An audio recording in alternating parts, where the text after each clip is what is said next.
Со сцены летят остроумные шутки и вызывают шквал эмоций у зрителей. Команда «Рулона Боев» выступает не так давно, однако уже успела полюбиться публике. Именно этим ребятам предстояло зарядить всех хорошим настроением. Они открывали полуфинальную игру Северо-Осетинской лиги КВН. Ребята надеются только на победу, а для этого, по их словам, команде не хватало девушки. А теперь представим, если бы в игре GTA были только российские машины.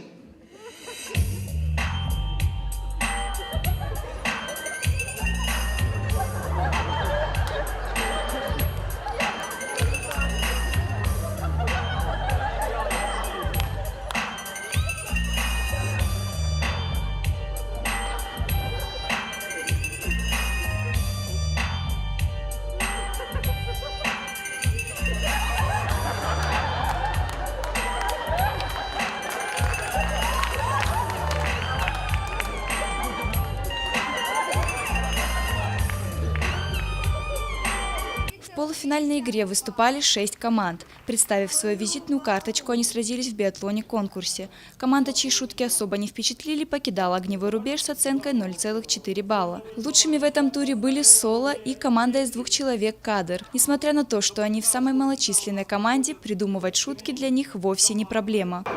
Просто собираемся и бред несем, и потом на основе этого бреда что-то получается. То есть изначально шутка, вынос мозга бывает. Просто это череда непонятных слов, непонятных действий. Просто в результате этого, как называют, там экспрессия. То есть прямо на репетиции мы как-то ведем себя, неадекватно, исходя из этого получается какой-то юмор, который может видеть человек. Для сегодняшних участников КВН – это и хобби, и спорт, и образ жизни. Многие из них грезили о сцене еще в школьные годы. У Хэта Габагаева эта мечта сбылась. У меня с детства любовь к сцене, и я появилась возможность поиграть в КВН. Не отказался, и вот со школьных времен до сих пор я играю. Многим кажется, что выйдя на сцену и пошутив, все, тебя все будут любить, тебя будут все знать, но чтобы выйти на эту сцену, мы делаем большой труд.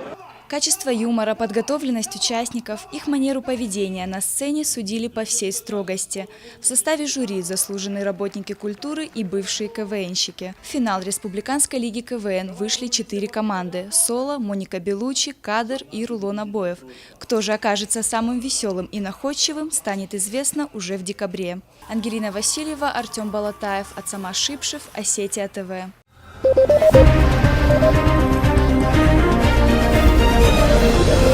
Thank you.